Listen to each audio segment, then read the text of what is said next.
Price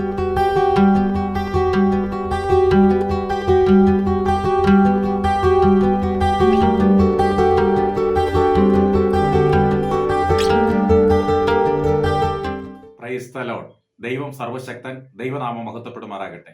Mathai സുവിശേഷം 18-ാം അധ്യായം 35-ാമത് വാക്യം. നിങ്ങൾ ഓരോരുത്തൻ സഹോദരനോട് ഹൃദയപൂർവ്വം ക്ഷമിക്കാഞ്ഞാൽ സ്വർഗസ്ഥനായ എന്റെ പിതാവും അങ്ങനെ തന്നെ നിങ്ങളോട് ചെയ്യും. നാം ഓരോരുത്തരും മറ്റുള്ളവരോട് ഹൃദയപൂർവ്വം ക്ഷമിക്കണം എന്നാണ് വിശുദ്ധ ബൈബിൾ നമ്മെ പഠിപ്പിക്കുന്നത്. ഹൃദയപൂർവ്വം ക്ഷമിക്കാതെ ഇരുന്നാൽ സ്വർഗസ്ഥനായ പിതാവും നമ്മോട് ക്ഷമിക്കുകയില്ല. നിങ്ങൾ ഭൂമിയിൽ കെട്ടുന്നതെല്ലാം സ്വർഗത്തിൽ കെട്ടപ്പെട്ടിരിക്കും. നിങ്ങൾ ഭൂമിയിൽ അഴിക്കുന്നതെല്ലാം സ്വർഗത്തിലും അഴിഞ്ഞിരിക്കും. നിങ്ങൾ മനുഷ്യരോട് അവരുടെ പിഴകളെ ക്ഷമിച്ചാൽ സ്വർഗസ്ഥനായ നിങ്ങളുടെ പിതാവും നിങ്ങളോട് ക്ഷമിക്കും.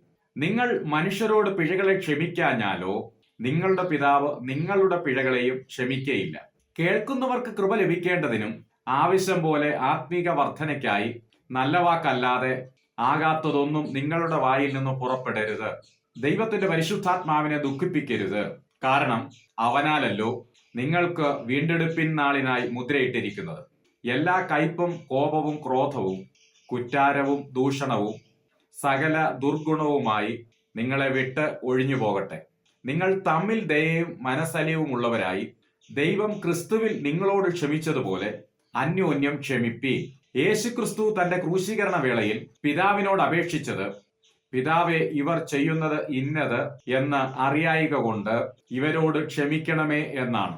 ക്ഷമ എന്നുള്ളത് ഹൃദയത്തിൽ നിന്ന് ഉണ്ടാവേണ്ടതാണ്. അത് ക്രിസ്തുവിൽ നിന്ന് വരുന്നതാണ്. സ്വർഗത്തിൽ അത് സ്വീകാര്യവുമാണ്. ആമേൻ. ഈ വചനങ്ങളാൽ ദൈവം നമ്മെ ഏവരെയും അനുഗ്രഹിക്കുമാറാകട്ടെ.